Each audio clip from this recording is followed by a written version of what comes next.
Cockroach जनता party के संस्थापक अभिजीत दिप्के के खिलाफ दिल्ली में 2 कंप्लेन हुई है। सोचिए, उनके खिलाफ एफआईआर कराई जा रही है और ये एफआईआर कराने वाले कौन है? फैजान अंसारी साहब।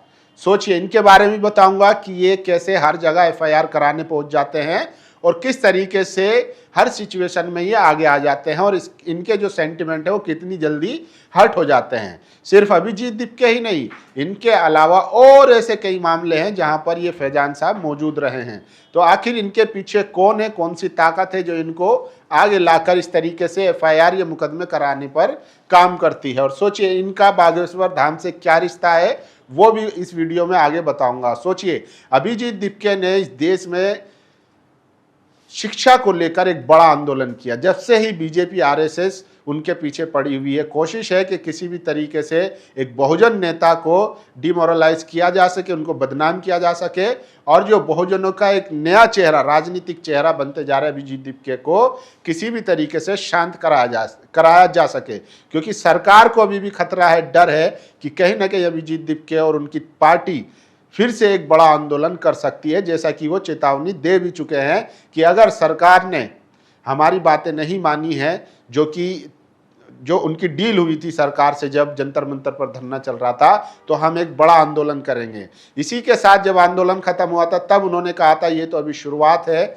इसके अलावा हमारे पास बहुत से ऐसे मुद्दे हैं जो हम आगे चलकर करेंगे। तो सोचिए, अभिजीत दिप्के इस देश के बड़े और युवा चेहरा बनते जा रहे हैं, जिससे बीजेपी घबराई हुई है और उसको लग रहा है कि अगर इस आदमी को नहीं रोका है तो ये पूरी आरएसएस की नींव हिला देगा, बीजेपी की नींव हिला देगा। जो 100 साल में आरएसएस ने इस देश में कमाया है उसको सबको खत्म कर देगा। जेन जी आंदोलन में सबसे बड़ा असर जो हुआ है वो ये हुआ कि वहां हिंदू मुस्लिम नहीं कर पाई बीजेपी। सोचिए, अब उन्होंने जिन लोगों की वीडियो वायरल हुई उन बच्चों को जो है हरेस करना शुरू किया, उनके घर पे जा जाकर उनसे माफिया मंगवाई।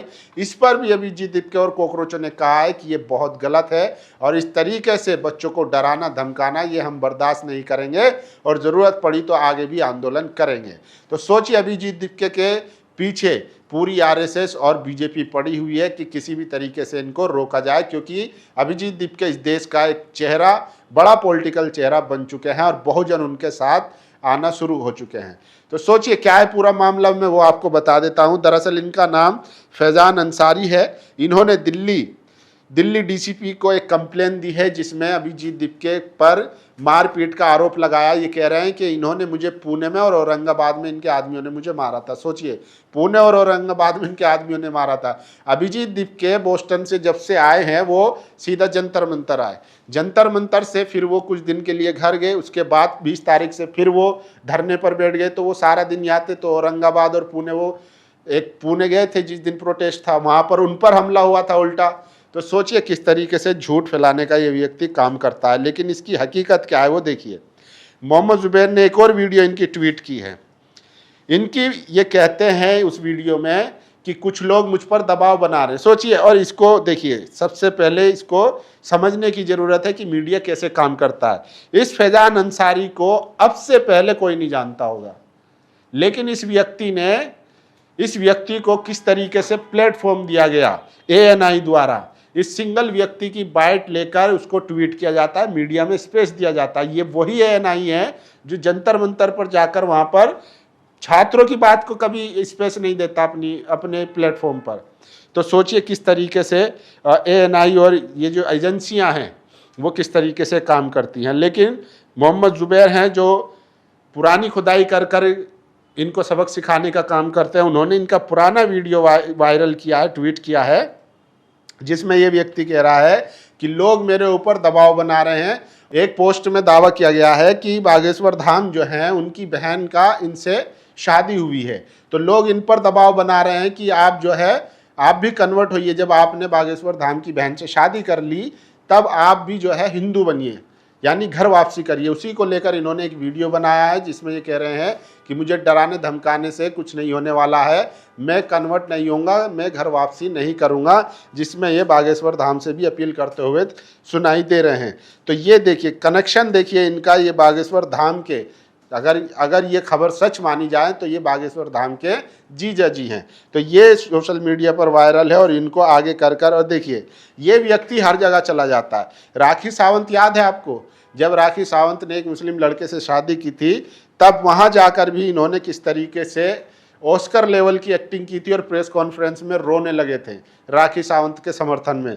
तो ये व्यक्ति सबसे ज़्यादा वायरल है और सबसे ज़्यादा ये लोग कह रहे हैं कि इनका काम सिर्फ कंप्लेन करना है। और एक और देखिए इनकी खबर, ये जो है big boss fame Tania Mittal पर भी इन्होंने आरोप लगाया था और ये मुंबई से ग्वालियर पहुंच गए थे और पुलिस की सुरक्षा मांगी थी, कह रही थी मेरी जान को खतरा है। तो तानिया मित्तल जो बिग बॉस कर चुकी है, इसके अलावा देखिए आसिम रियाज थे, उनको इन्होंने टेररिस्ट कहा था, समझ रहे हैं आप, मतलब इनका लेवल कहाँ है। इसके अलावा आर्यन खान की जो वकील थी सना रईस खान, उन पर भी इन्होंने 10 करोड़ का डिफेमेशन का केस किया था। सोचिए ये हर जगह पहुंच जाते हैं।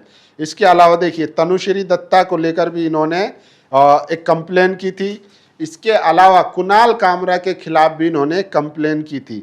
तो ये हर जगह पहुंच जाते हैं जहां भी इनकी ज़रूरत पड़ती है, तो आईटी सेल और बीजेपी वाले इनको वहां पर पहुंचाने का काम करते हैं। इतना ही नहीं, एक और खबर मैं आपको बता देता हूं, देखिए किस तरीके से, ये देखिए सिर्फ भारत में नहीं पाकिस्तान में भी इनका एक वीडियो वायरल हुआ था कि पाकिस्तान की एक वायरल गर्ल थी आयशा, उससे ये शादी कर चुके हैं और अब उससे तलाक लेना चाहते हैं।